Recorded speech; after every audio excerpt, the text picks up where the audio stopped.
안녕하세요. 한국기업평가에서 정유, 화학을 담당하고 있는 유준희 수석입니다. 이번 시간엔 정유와 석유화학 전망에 대해 말씀드리도록 하겠습니다. 먼저 정유업입니다.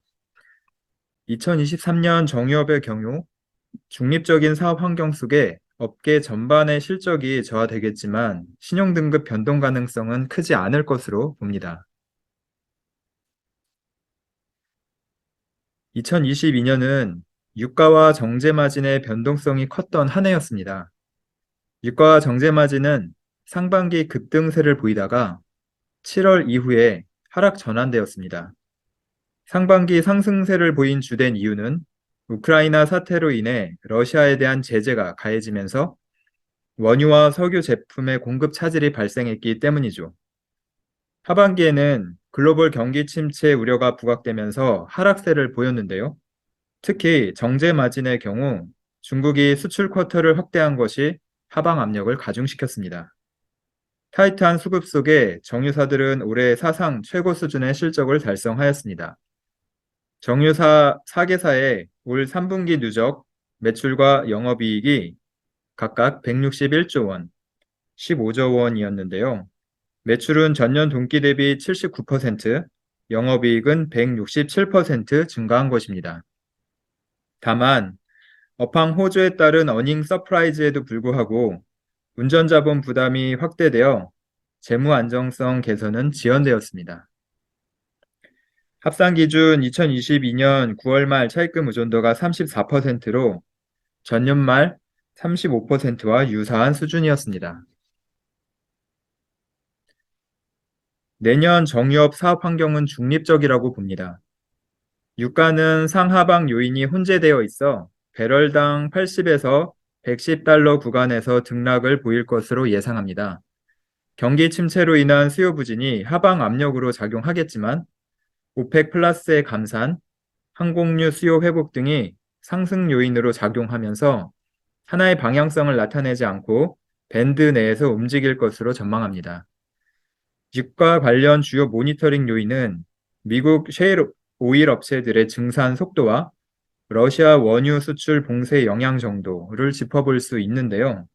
먼저 미국 셰일 오일 업체의 경우 인력, 장비 부족, 주주들의 보수적 투자 기조 등으로 생산 확대가 빠르게 진행되지 못할 가능성이 높습니다.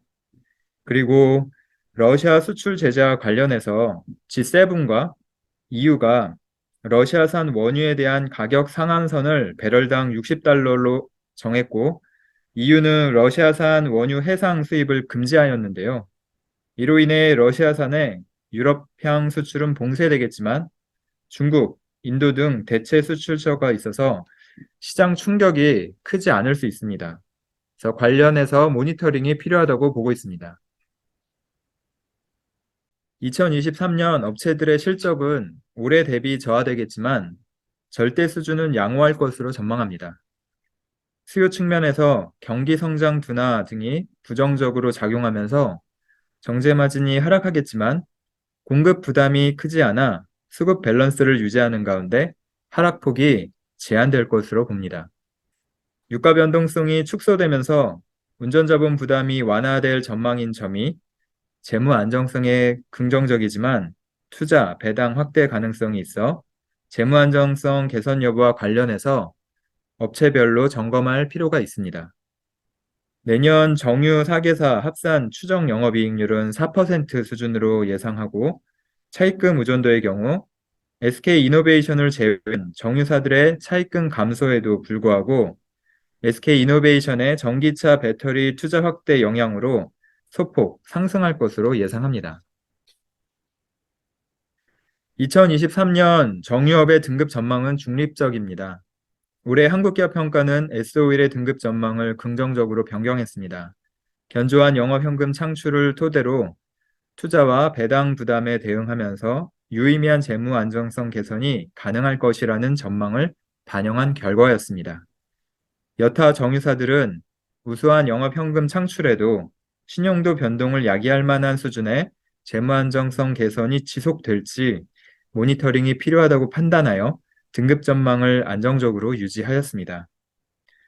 내년도 신용도와 관련한 키팩터는 재무 안정성 개선 수준입니다. 업계 전반적으로 운전자본 부담이 완화될 전망이지만 자본적 지출과 배당 지급 수준에 따라 재무 안정성 개선 정도가 업체마다 다르게 나타날 수 있어 개별 업체별로 재무 안정성 개선 수준을 점검할 예정입니다. 주요 크레딧 이슈는 세 가지입니다.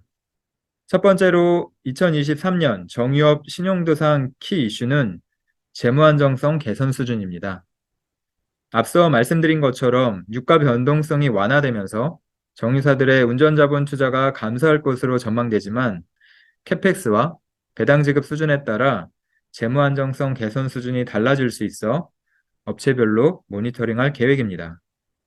두 번째 이슈는 경기 침체 영향에 대한 건데요.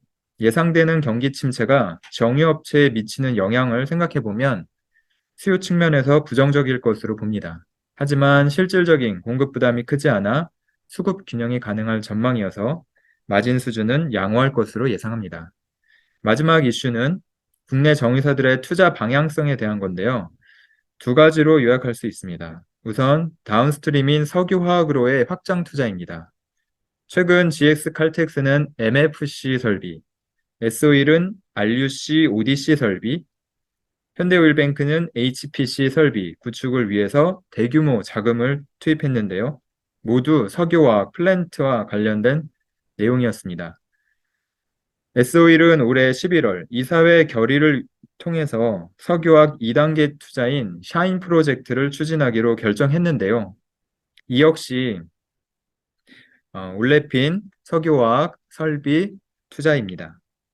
2023년에서 2026년까지 진행이 되고 투자 금액이 9조 원을 상회하는 대규모 투자로 완공된 후에 S-오일의 석유화학 비중은 25%까지 확대될 것으로 예상됩니다.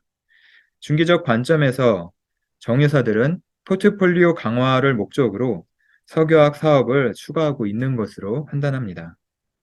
또 다른 투자의 한 축은 친환경 에너지 사업에 대한 것인데요. 대부분 아직 초기 단계라 투자 규모가 작은 편입니다. 바이오 디젤, 수소 관련 사업 등 탈탄소를 위해서 육성해야 할 필요성을 인정하지만 시장 규모가 크지 않고 빠른 시장 확대가 나타날 가능성이 낮아서 정유사들이 장기적 관점을 가지고 시장 환경 변화에 대응하며 점진적으로 투자를 늘려가고 있는 것으로 파악됩니다. 정유업은 여기까지고요. 감사합니다.